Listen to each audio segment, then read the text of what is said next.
So this is Avi Uniglicht, your tech concierge, each and every Sunday morning at 11 a.m. I do my best to bring you topical, technical subjects, and we get to engage and talk about them. I share my background, 30 years in the technical consulting business with my peeps, and have guests on the show frequently that will share their expertise in areas that I have very little. A couple weeks ago, we did a talk about HIPAA compliance. This week, we are talking about the new iPhone 6S. And some of the key features that I like most about the 6S, number one, it's a lot faster. I had the iPhone 5S. The 5S is nowhere near as quick as the 6S. It is very fast. Also, many people are mentioning, and I brought up an article from, let's see, I have it on my screen over here, but Mac Rumors has a whole article about the 6S and how it's doing. And they're mentioning that the Touch ID, which is the ability to simply put your thumb on here and log into the system. You don't have to put your passkey anymore. But you saw how fast that was getting me into the system. I just put my thumb on it, boom, it's in. And I love that. On the iPhone 5S, much slower, much less reliable, just doesn't do a great job.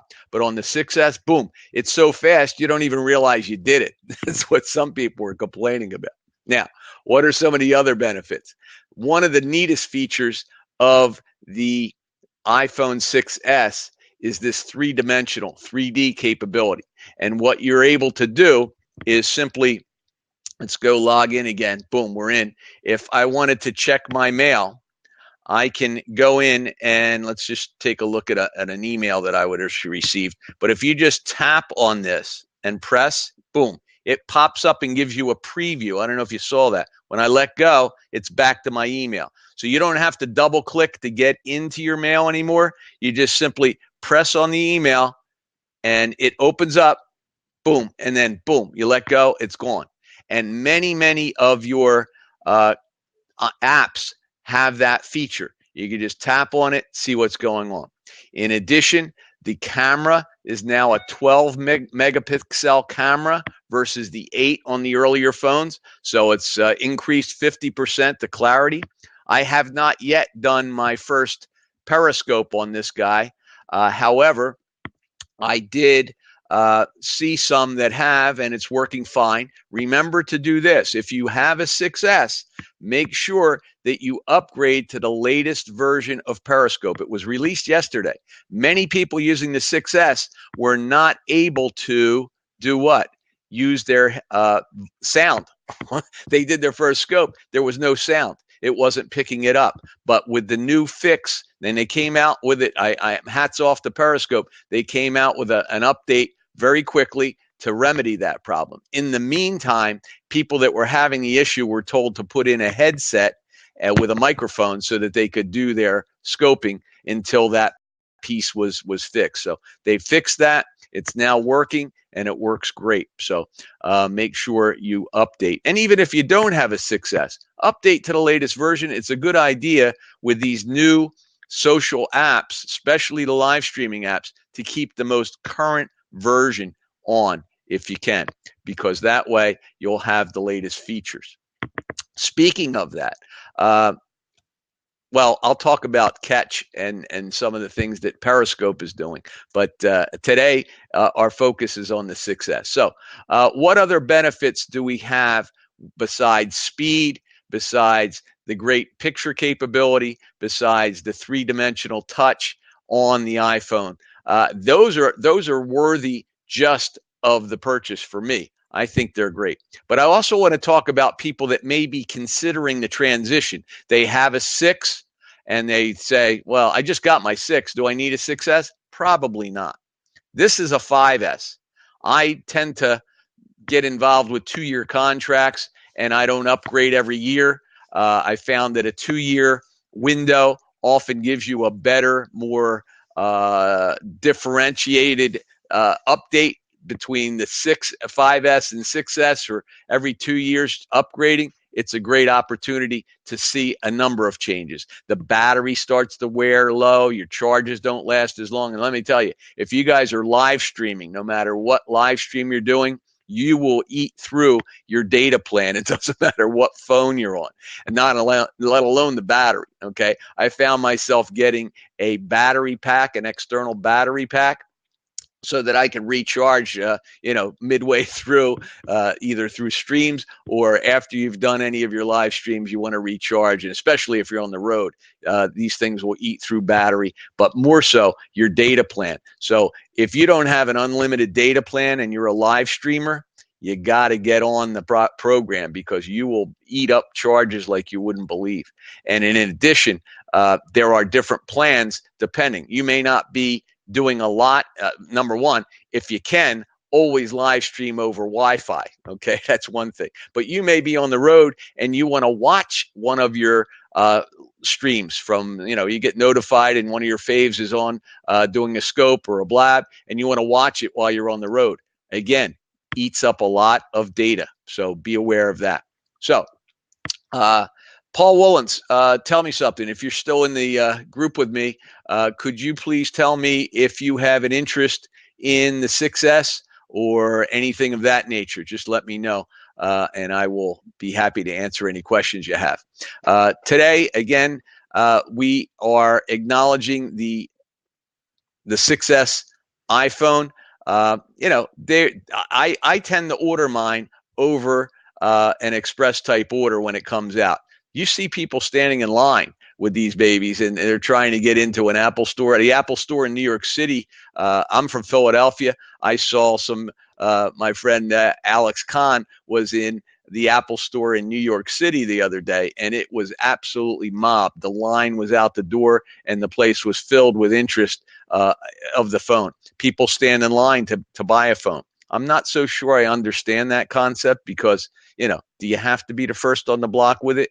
I needed mine and I was eligible, so I ordered it. And, FedEx delivers it to your door. No lines. Great. But let's say you have a previous version of a phone and you want to get into a newer phone. And it doesn't have to be the 6S. It could be somebody still on an iPhone 4 that wants to take advantage of the iPhone 6, which is still a great phone.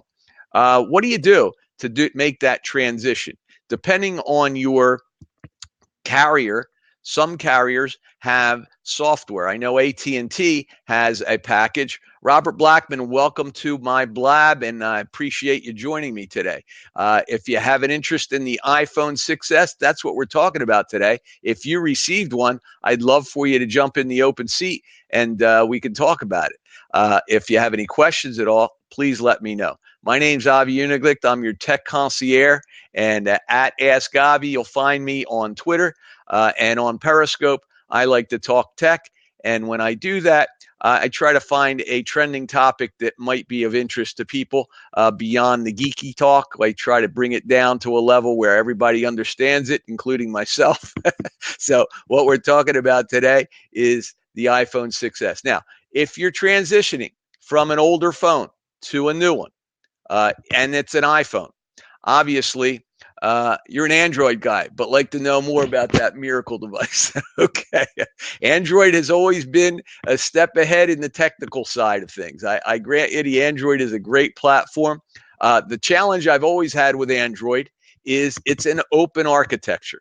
And like anything at all, Stephen Bate, thanks for joining me. I appreciate you being on the call. We're talking iPhone 6S this morning. And on the 6S, we're talking a little bit about comparisons between either the 6S and earlier versions. This is the iPhone 5S, which I recently upgraded from. You see the difference in size right off the bat, screen size, width. Okay, a little bit difference in width. Okay, the 5S is thicker.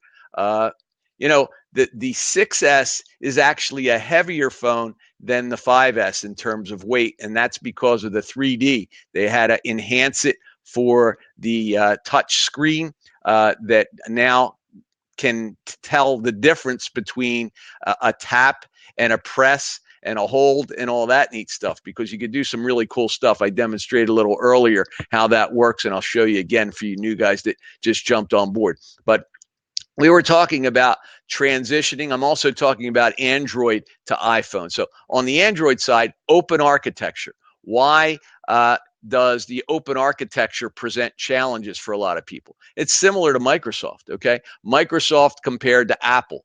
Most vendors have third parties that they work with. Apple has worked with certain third parties, but they really have closed their architecture.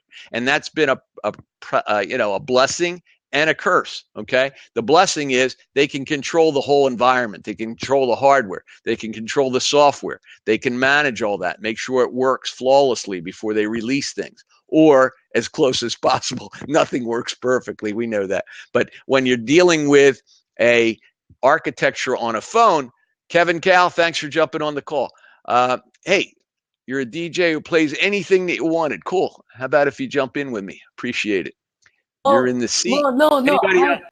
I don't DJ because my black profile is not my actual profile description. So if you click on my Twitter, it will take me to my Twitter, and then you can read that. That's my profile. All right. So what do you do, Kevin? Tell me about what you do. I do tech, I do music, I do food, I like to travel, I like to spread awareness, I like to promote local musicians online. Oh, that's great, man. You got it all covered. Have you received your new iPhone? No, I'm about to go get it in November. I'm about to go get it. Okay, cool. And have you seen it yet? Have you actually tested it? I've seen it before. It looks similar, but the picture is better.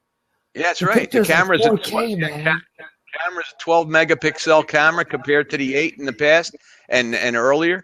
But this is the 6S here. I have it compared to the 5S, which I was using for a couple years. And you can see the difference in size. Obviously, screen real estate means a lot when you're doing social visual streaming, live streaming. I like to do a lot of streaming on Periscope. And I normally use the PC for the blab stuff because it gives me more flexibility.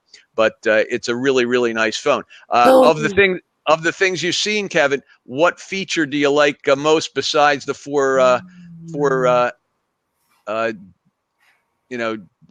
what am I talking about? the high definition video. What else do you like about it? I like the Force Touch.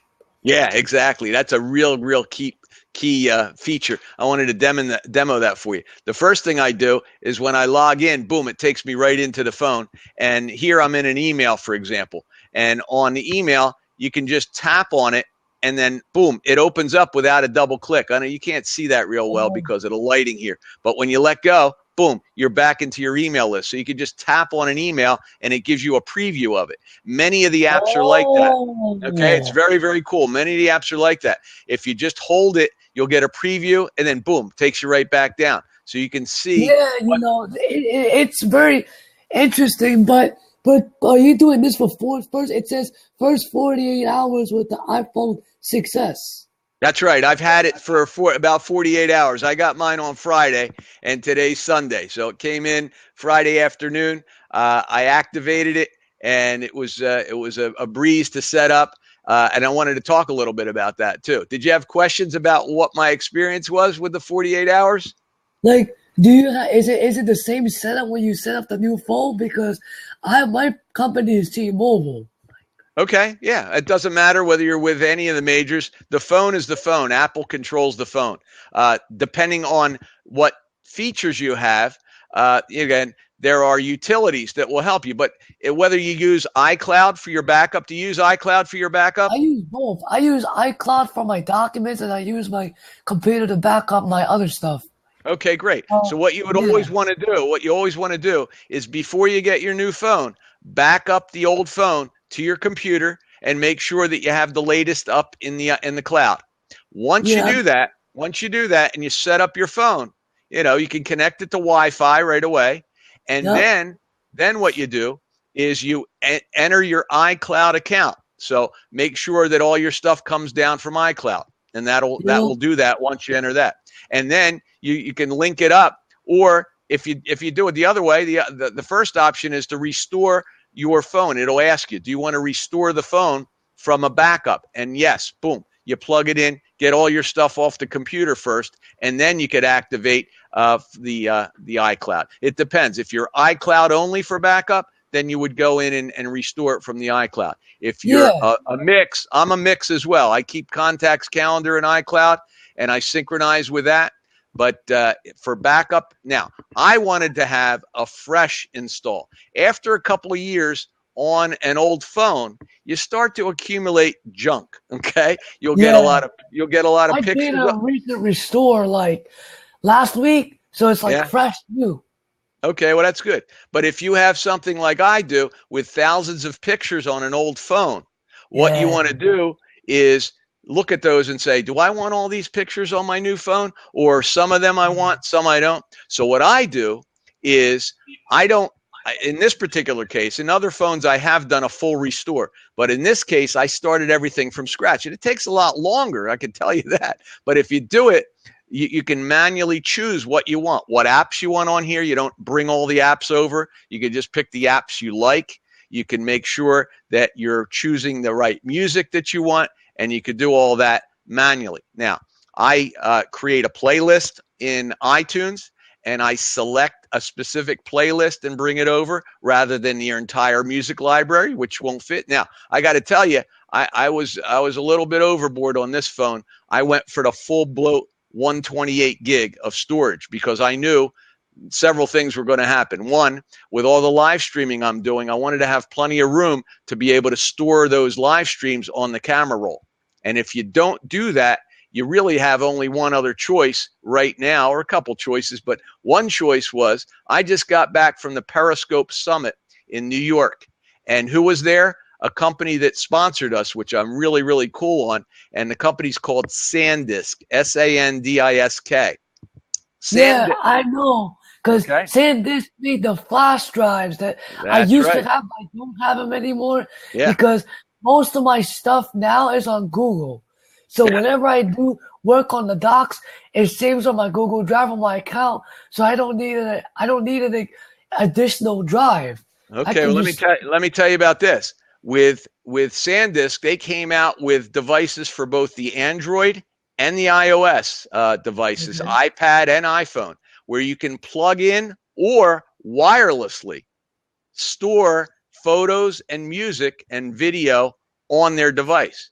So you can buy a device now that will extend the memory. If you only have a 16 gig phone and you need more memory on that phone, you can plug in this device from SanDisk and give you additional storage, just like the storage on your phone. So it'll store those things. Oh, So it's very nice.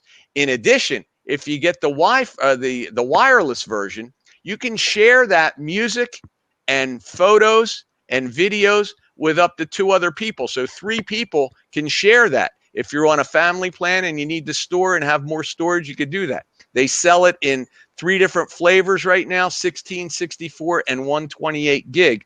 So if you need extended memory, and that's not just for the iPhone 6S, that works across all of the iPhone platforms that have the Thunderbolt again. So it takes you back to the 5 series and up, as well as iPad, as well as iPod Touch. If you need extra memory there, it'll work with all those different devices. Now, okay, oh. so it's a great thing to have. Missio Cartagena, I don't know if I pronounced that right, but welcome to the Blab. I appreciate it. If anybody has questions or wants to interface with me, I'm monitoring the chat window, as well as I want to make sure that you jump on a seat if you'd like to join the Blab. I love to have interaction, and it makes Blab a lot more powerful. Otherwise, I'm just doing a Periscope, so I don't want to just do that. No, But Kevin, I like that you're on the call with me, Kevin, so you can interact with me. What we're also thinking about is once you've moved over to a 6S, and again, the features of the 6S that I like the most are the fact that you can log into the phone extraordinarily quickly. You just tap on the phone and you're in. It stores your password, but you can just go right in there. But you'll notice that it's very, very fast in terms of what you want to do. If you want to tap and boom, you're in your Twitter account, and I'm on Wi-Fi here, but boom, it pops right up to the Twitter account. It's like super fast compared to what I no. had on this 5S. Just to give you an appreciation there, let me see what we got here, and then I'm logging in here. Let's just take a look on Twitter on this one. If I tap on Twitter here, Oh, I happen to have been logged in already. That's why it worked for me. But if you're already on and it's running in the background, it'll pop right up. But if you have a new app starting from scratch, boom, anything that's running will come right up just like that. Here's Facebook, and it comes right Yeah. up very quickly. So it's very fast. Now, what do you do with your old phone once you have your new The phone? new phone. Yeah. Okay, what do you do? Number one, mine's still very, very functional as a complete device. The only thing you lose on your old device is your cellular plan. Everything else works. So, for those people that are encouraged to trade it in or to sell it to Gazelle or to sell it on eBay, what is the value to you of a phone that does everything your other one does? When in fact, Gary Leland, thanks for jumping on the call. The opportunity to use this, and if you're a scoper, you can get on Wi-Fi and scope with this. You can get on Blab. All your apps will work. But in addition, if you have Skype and you're connected to Wi-Fi, you can make your phone calls on Skype with your old phone. It's an iPod Touch, in other words, okay? And an iPod Touch has a lot of value. If you were to go out and buy an iPod Touch, it's going to give you all the features. Now, I would prefer not to sell mine. I've sold others in the past if they're not that great. I mean, if the technology is really old and it's not working, the battery's low, you might want to take advantage of the trade-in. But otherwise, have two phones. Use one as a backup. You can always switch back your plan to the other phone if this one breaks or whatever. I know people drop these things all the time and they break. And now what do? You can't use the phone until you get it replaced. And some people can't afford to run out and just buy a replacement. Even with the insurance Yeah. plans on them, there's a But deductible, and they give you only a couple options a year to use it. So you can pay a lot of money, right? Go ahead. yeah, let's just say, okay, so we were outside, me and my mom we're walking in the city, right? And my mom just got the new S6, which has this mobile hotspot that's connected to my iPad. So I want to create my own hotspot using my 6S, where I can connect my hotspot 6S towards my old iPhone 4S, and I can stream Apple Music. I can do other stuff, There you go. That's exactly right. But the That's right. thing is, though, like when I try to connect my 6S to the 4S, it keeps running slow. Versus when my mom connects the Galaxy to my iPad, it runs like very fast, even when there's no Wi-Fi, even when there's in the park. So I'm guessing it might be the cellular, or it might be the phone itself. I'm gonna have to test it out to make sure. Yeah, what I would do is download a speed test from your provider. Put the speed test app on the phone and run the speed test to see what type of speed you're getting and compare it. Okay. You want to see what kind of speed you're getting. And again, tethering is not necessarily the best way to go, in my opinion. Number one, you'll eat through your data plan pretty quickly. Okay. There's an additional fee for tethering in a lot of cases. So you got to look at that. But using Wi-Fi, they should both be just as quick because, now obviously the 6S has a much faster processor in it than the older phones. And it zooms. I mean, it's really, really quick. I like that as one of the major features of the new phone. But on Wi-Fi, you'll still get all of the benefits you had with your old phone on Wi-Fi. It's not like it's going to be faster on Wi-Fi compared to Wi-Fi before, but without your cellular plan, there's still a lot of value in the old phone that you may have. So consider that before you turn it off. People ask me, what should I do with my old phone? And I say, look, if you have features, you can use it as a remote control. Okay, you could use it to check your mail. You could put it in a different room and be able to check things when your main phone is being charged. You take this one somewhere else. You could read the morning news and check your email and get on Facebook and do all the things that you do via Wi-Fi. So, and it makes a great backup in case something happens to your new phone. So, consider that before you trade it in. Yeah, and it's good to have two phones because if I want to leave my new phone at home, and I can use my old phone just for mobile use. That's right. And I'll take the new phone going to college or something, and I'll leave my old phone at home. That's right. Now I use voice over IP. I have voice over IP, so I can accept calls via Wi-Fi on the old phone that does not have a cellular plan. And if anybody has voice over IP, you can do that. You can put the apps on and use that. You can use Skype on the old phone, as I suggested. Any of that activity is great.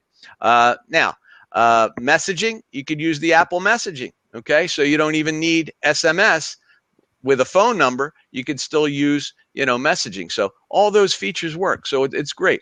Has anyone that's in the call right now received their 6S, had any experience with it that they'd like to share, or have any questions? I'd love to be able to do that. And thanks, Kevin, for sharing that out. I really, really appreciate that. If you have any friends that have a 6S or are looking at one, please tell a little bird. I'd love to get more people in the room so we can talk more about it. But ask 2 questions. Good. Gary Leland, please ask me a question. I see one. I just got my 6S yesterday and do not understand the touch, 3D touch or whatever it is. Let me help you with that, okay? Here's the new 6S. And again, I was comparing the 5S to the 6S. This is my old phone. It's on Wi-Fi now. And the 6S, we're going to turn it on. So we just pop it on, boom. It just loads right up like that. Now, 3D touch. Gary, what I suggest you do, have you put your email on there yet? If you have email on there, great. What I'd like you to do is open up your email app so you have all your email listed in there. And then what I want you to do is just take your index finger and touch one of the emails and then press it. And when you press it, it won't open up the email completely. It'll allow you to preview it. This is 3D touch. When you let go, boom, it brings you right back to the list. You want to try that? Tell me if it worked. Okay, there you go. So now you know how 3D works. So that technique works on many, many of the apps you have. If you want to do previews of different things, you can do it. And I suggest you experiment with those features and you'll be able to see it. But that's 3D touch and it saves you a lot of time. Now, obviously, if you weren't pressing hard enough. Alex Kahn, a friend of mine, one of the top periscopers. I met him in person the other day at Periscope Summit. He went into the New York City Apple store and he was scoping. And he let him in the front of the line because he has over 160,000 people following him.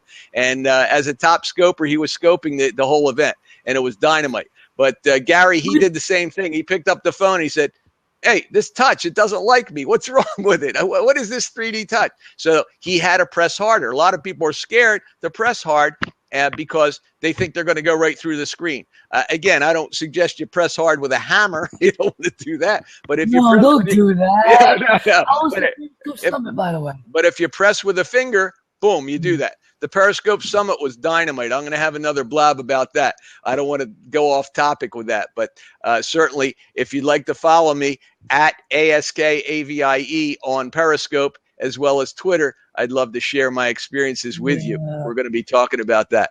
My great 3 takeaways from the Periscope Summit. We'll be talking about that soon. So what is really new and hot? Gary, about the phone? Number one, it's very fast. I love the fact that the phone is fast. It has a 12 megapixel camera. So you have the ability to now take shots and it gives you a 1.5 second before and 1.5 second after when you take a picture. So you can pick up a motion of any picture you take. Now you can turn that on and off. And what are they calling that? I picked up an article. Let me copy this into the I want to copy this URL in so you guys have it. This is from Mac Rumors. Take a look here, and I'll paste this in here in the side here.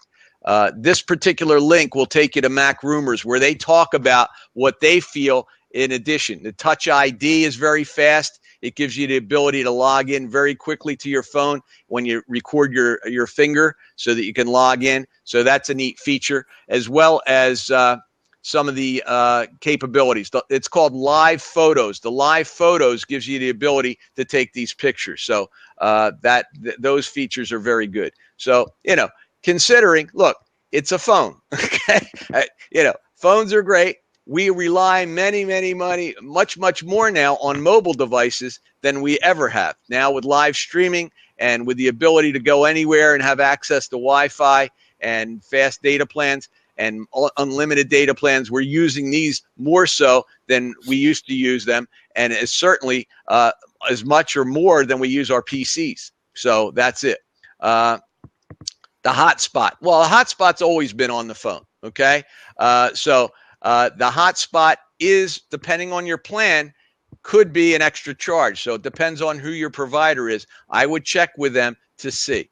Hotspotting is nothing more than sharing your data plan with others so they can connect to your phone. That's all it is. And I prefer to get what's called a MiFi device. I'm looking around. I have a MiFi device that I use when I'm on the road. I'm a tech support guy, so I do technical consulting, and I need to have Wi-Fi wherever I go. So if you do a lot of data, you're better off using an independent device like a MiFi device. What's a MiFi device?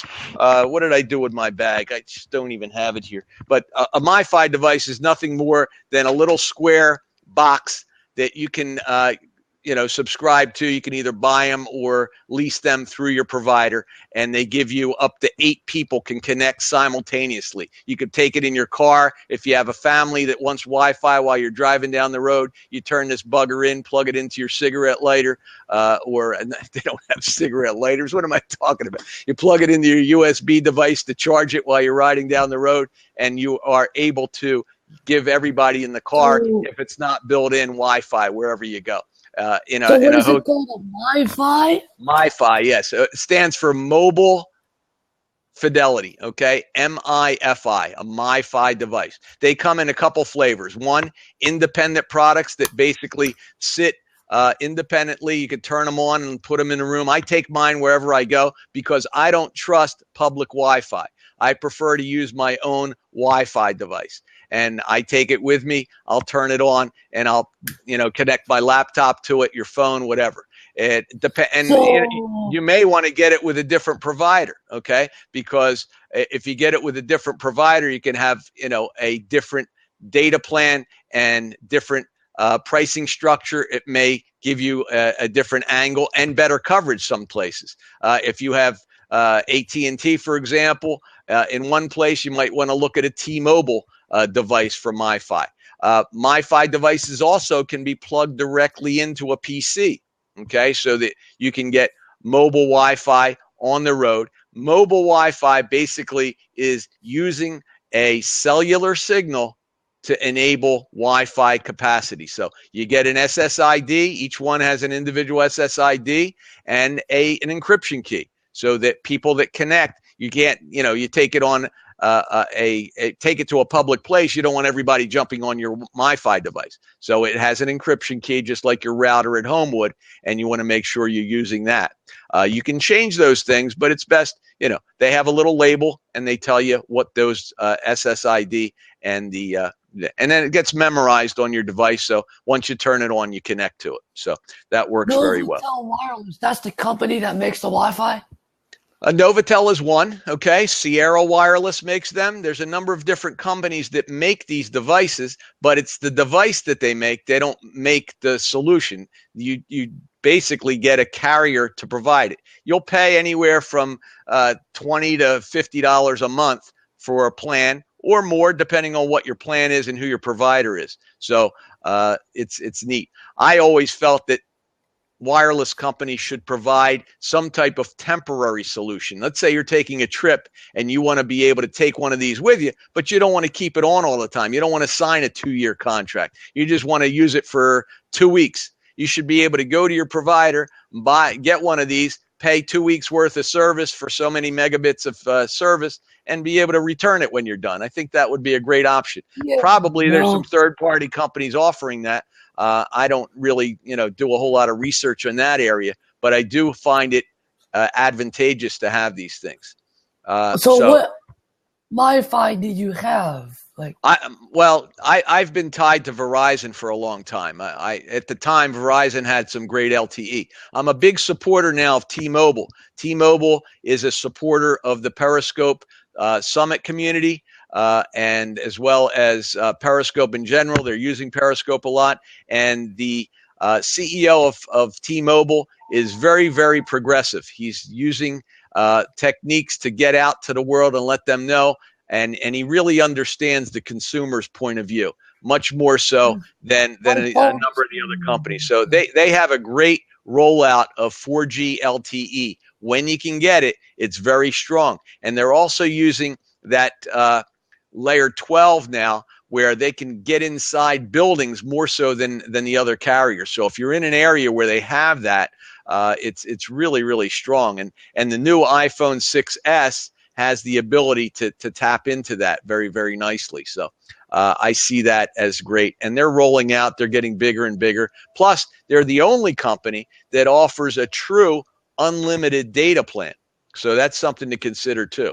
So no, because we have a T-Mobile family. So what we do is we have 5 lines, and one of the master of our phone line runs, and we sign up with our jump plan. So when we get when the new phone comes out and it's available at the T-Mobile store, we can just get it in a year. There you go. There you go. Up to 3 phones. Yeah.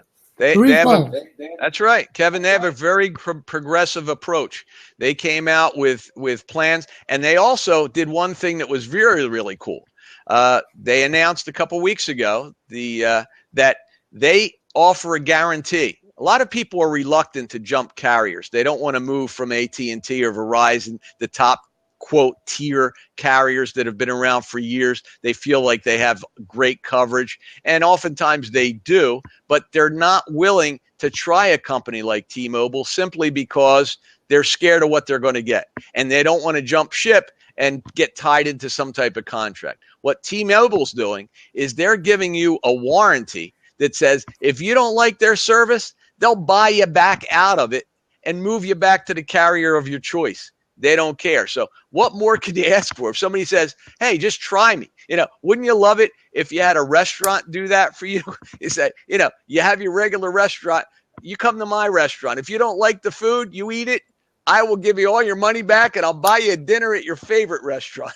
Right? How can you give up on how can you turn a plan like that down? To me, it sounds great. I think T-Mobile is the up-and-comer and a company to look for. So be on the lookout for that if you have an opportunity and you want to look for a service that might give you much better quality service and much better bang for your buck. So that's an option too. Gary, did you have any other questions for me? I just want to make sure I covered all your questions. So I want you to have a great experience with your new iPhone 6s. And I think it's a great product to be using. I'll be using it more and more. And, this is my first less than 48 hours with the phone. I've had great success with it. I also have helped many phones get switched over from the old phone to the new. If anyone has questions about that, I know AT&T has a product called the the mobile transfer. And I had a client that had an AT&T phone and they needed to get all their contacts over. They had already done their backup. This is interesting, Kevin. They already did a backup of their original phone through iTunes and restored it. But something happened. They didn't get all their contacts from the old phone to transfer over to the new phone. And they called me up and said, avi, what can you help me do? I have 300 plus contacts on my old phone. Only 43 are showing up on the new one. I said, let's try this. Okay. AT&T has an app, that mobile transfer app. You can download it. Once you download it, you download it to both phones.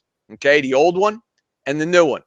And you turn it on the one and say, I want to transfer my contacts from here to there. Okay. You can pick. It'll transfer contacts. It'll transfer pictures.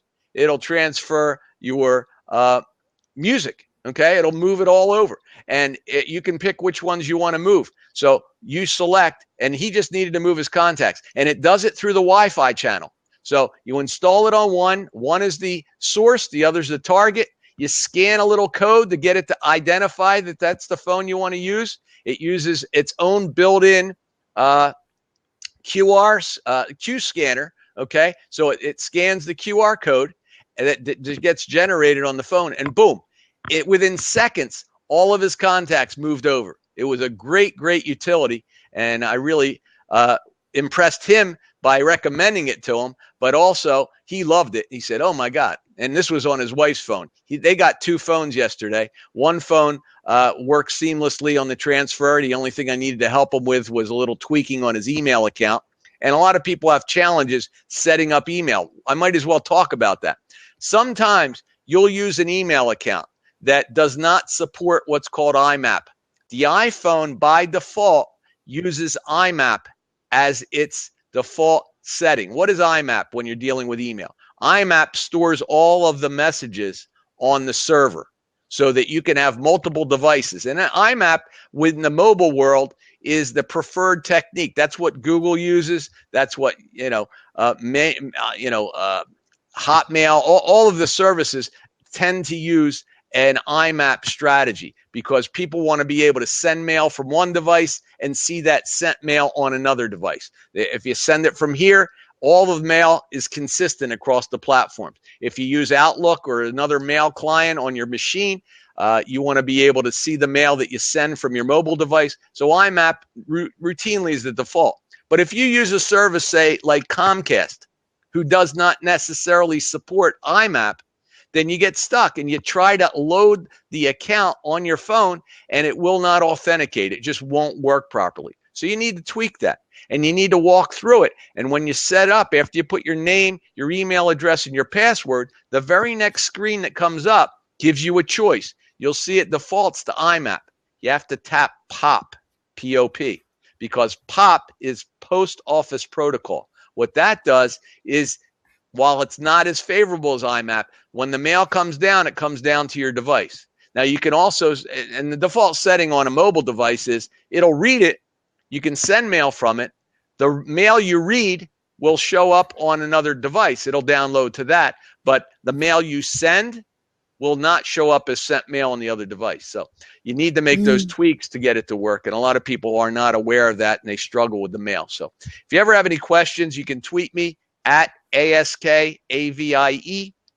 My website, www.askavie.com, where I offer a lot of support through there. I specialize in remote room service, which means if you have a challenge, you call me on a toll-free number. If it's a PC or Mac, I remote into your computer and I see what you're seeing and I can help you through any challenge that you have. Been doing it for a long time. I've been in the business for over 30 years in a number of different capacities. But as far as my technical consulting practice, I specialize in remote room service. So that's what I do. But the iPhone 6S, like I said, terrific product. Now, I normally spend about an hour in a blab, and I started this blab at 11 a.m. And I'm looking for any other people that might want to jump in. If you have any other questions, any other concerns, I'd love to answer those questions. If not, I don't want to keep you. I don't want to tie you up.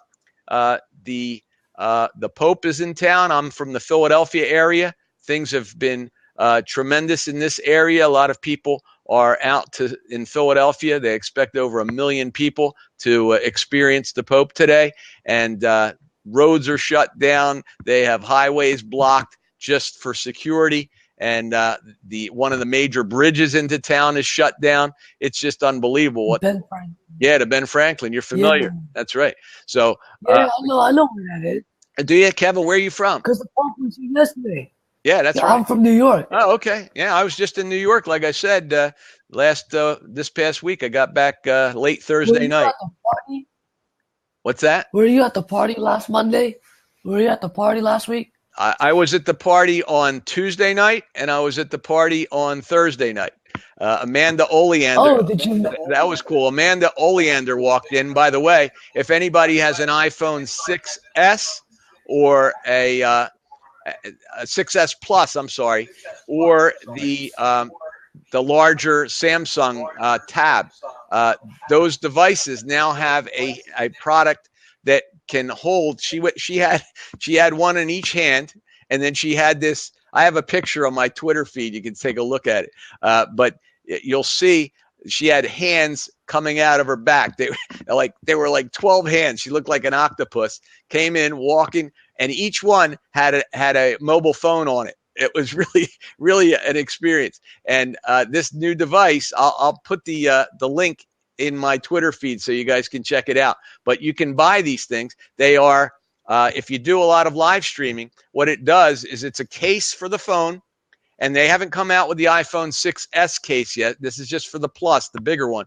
But you can put your hand in the back. It has an elastic and a patented clip that you can hold it with one hand and still keep your thumb free to be able to work with it. But it allows you to hold the phone in a position that's comfortable. And they did it with these artificial arms, and it looked like, these mannequin arms. It was really not something you could easily describe, but once you see the picture, you'd appreciate it. But yeah, that was a great party. I did a big scope from the party with Amanda Oleander's interview. It was very interesting. And a lot of the people that attended the party are all in that scope, so you can check that out as well. I have that out on my Catch channel, by the way, kevincatch.me/askavie. You can check all my previous scopes that I've recorded. So, it was a blast. I tell you, the community is so solid. And if you have an opportunity, if you're not, if you haven't attended a scope in the past, or a summit. This was the first one in New York City. The next one is in January in San Francisco. And I believe they're going to have 5 times the number of attendees at that location, because the word's out and everybody was so appreciative of the opportunity to attend, that I think more and more people will want to be there. So it was just a great experience, and I look forward to the next one. So how long is the scope? Like, how of an increment do they normally use? Do? How long is what? The whole summit? The scope summit. The scope summit? The scope summit every 6 months, every 9 months, every 3 months, like what? Well, it's just getting started. That was the first one in New York City. So they're going to be going around the world, actually. I think they're going to do one in Australia after the San Francisco event.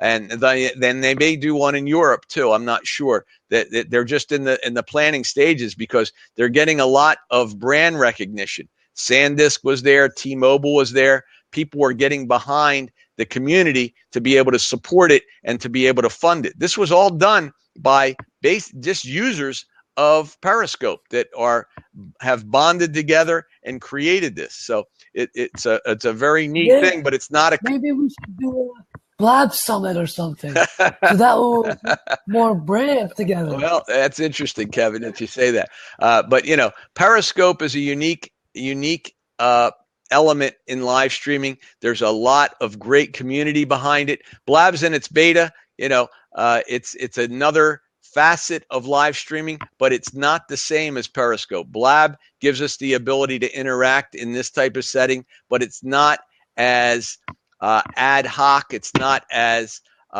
intimate in terms of what you can do, where you can go. It's more centered on your PC in that phase. I don't know that many people that are spending a lot of time in Blabs on a mobile device, although they can. You're on a PC or a Mac, right, Kevin?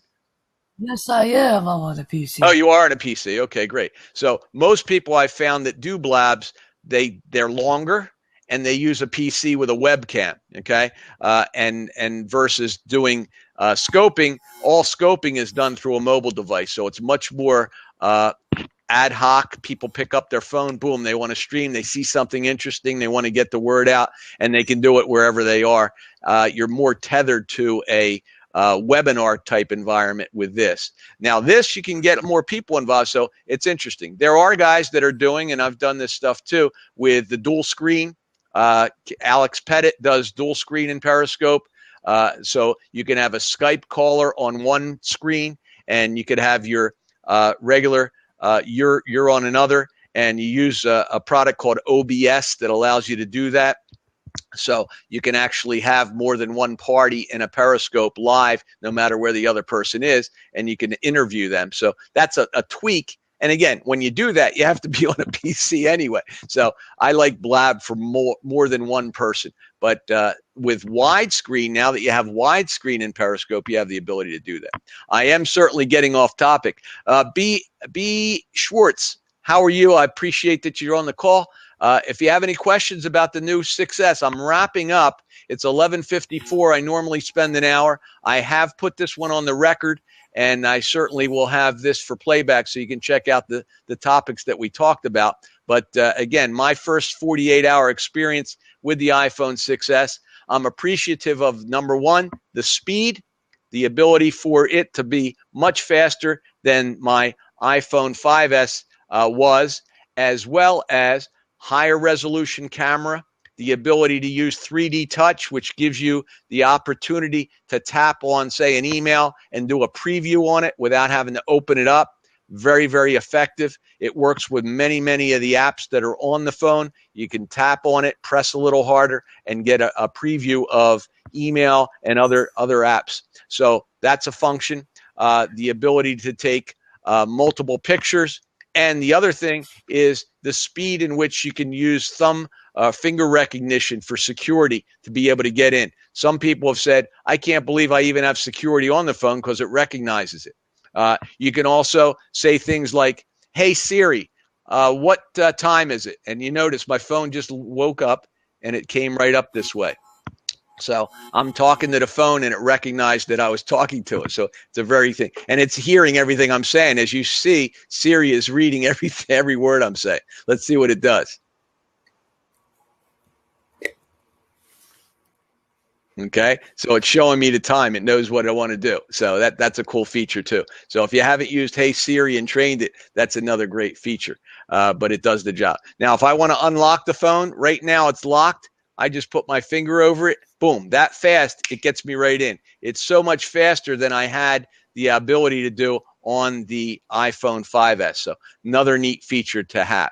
And again, your thumb, unless somebody cuts it off, is a great security mechanism. Okay, so if you're using your finger to get into the phone, somebody needs your thumb to be able to open it up, and I like that feature a lot. So it says here, what does upfront mean? Like, what does upfront mean?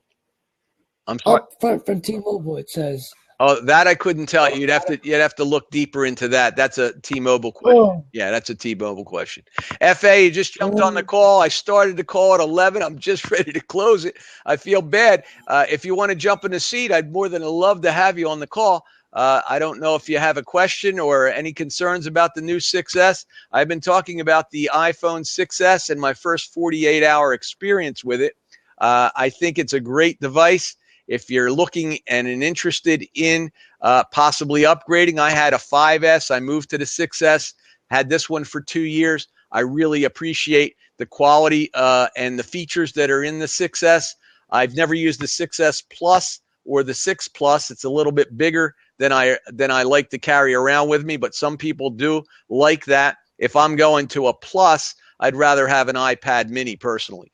That just gives me more real estate to work on. And if that's the intention, it works well. Some people like the Plus. A lot of people love the Plus because it does give you more screen real estate for live streaming. It may very well be a great tool. I haven't used it for that, but I love the live stream. You're good for the 6 now? Absolutely. That's that. Yeah, I hear you. Yeah, if you have a 6, I had a 5S. If you have a 6, the 6 is actually lighter, okay? Same size, but lighter. And, just the major differences are not that major. You're better off staying with the 6 until the 7 comes out, okay? So I appreciate that for sure. But, if you have a compelling reason, if your old phone just isn't working, the battery life on my old phone was starting to wear out after 2 years, and the batteries are not replaceable in these buggers. You want to look at opportunities to get better. I also wanted more storage. I had 64 gig on this one. Being a live streamer, I wanted to have more storage, and I went to the 128 gig on this guy. And take advantage of the live stream functionality with Periscope. I really am an advocate of Periscope. If you're not using it, get your account and check it out. You can follow me at aSKaVIE, same handle as I have here in Blab. I do a tech talk every Thursday night, and we talk about topics. We'll be talking about whatever topic is hot this week. as well as I'll incorporate some other periscopes during the week as well, so of different topics. So follow me there. Follow me on Twitter, and I certainly appreciate it. Kevin, thank you for joining me this week. I really, really appreciate you being on the call. And for everyone that's joined me, upgrading to iOS 9 is starting to juice my battery slightly. Yeah, that likely is so. You might want to check, Felician, on the possibility that you have some background apps that are running that could be hurting the battery as well. So something to look at. I have incorporated an external battery pack that I got. If you are looking for battery charging and mobile, this one turned out to be really, really great. This is by a company called Extra Power. This is Extreme Turbocharge. It's got 24,000 milliamps of power. I took this with me to New York. It has 3 USB ports, so you can charge 3 devices off of this. It takes 15 to 18 hours to fully charge it. But once it is, man, I'll tell you, it stayed charged after I was charging my phone. I charged somebody else's phone. Yeah, you're right. Exactly, Felicia. They haven't been optimized. But having a pack like this is helpful. Now, this is obviously much heavier than your phone, but if you're traveling, it's yeah, I'll put that in the chat for you. Let me give you that. I'm likely going to put this up as well on my aSKaVIE page in my hardware section. I have boutiques on my page, and I have links to Amazon, so I'm going to put it up there too. But let me just type that in. That is an Extreme, XTREME, turbocharge, 24,000 mAh. Okay, that little that should be 24,000, not 240,000. 24000. Yeah. So this monster is the Extreme, 16 times more plus battery life. Okay, it's good. I got this at a local store. I'm in the Philadelphia area, and I always purchase products at a place called Micro Center locally. But if you're out of the area, not in the Philadelphia area, it's an opportunity. Now, Micro Centers are around the country. There's one in Ohio. There's one, in different locations. And again, probably other vendors carry this. But this was the most powerful one I found. It cost me about $60. But it was well worth the price. I took it with me to Periscope Summit, and I was able to continually recharge my phone. Because when you're streaming, when you're live streaming, it eats the hell out of your battery. I can guarantee it. It will right down, and it's amazing how much it does. So keep that in mind. And again, if you're on iOS 9, if your battery's going dead halfway through the day, you can either charge it, take your charger with you, plug it into a wall socket. I had the luxury of riding Amtrak, and one of the neat features on Amtrak, Zombie Lennon, thanks for jumping on. I'm at the tail end of my 1 hour call, actually, and it's 12:02, so I'm going to be wrapping up. But on a train, you could plug it in and charge it while you're riding. So I really appreciate everybody being on this blab with me today. Every Sunday at 11 a.m., keep it in your roster. I'll be doing another one next Sunday at 11 a.m. I do it for an hour. I can't commit more time than that, but I certainly appreciate everybody jumping on. This particular blab was on the record, and if you come back into my channel, you'll be able to find it. Love to share it. And thank you, Mira Korea. Appreciate it. You guys are great. Thanks for joining me today, and I certainly appreciate the opportunity to serve you. It's all about content. Remember that when you're on a live streaming medium, you want to provide good content to your people, and they will admire that for you. And I do my best to do that every week as much as I can. I don't appreciate just talking for the sake of it, but I do like interaction. And I thank you guys for interacting with me so that I can help tailor the conversation to your needs. And I do that on Periscope as well, at aSKaVIE. You guys have a great week. I'm jumping out. Take care now. See you now, Kevin. Bye-bye.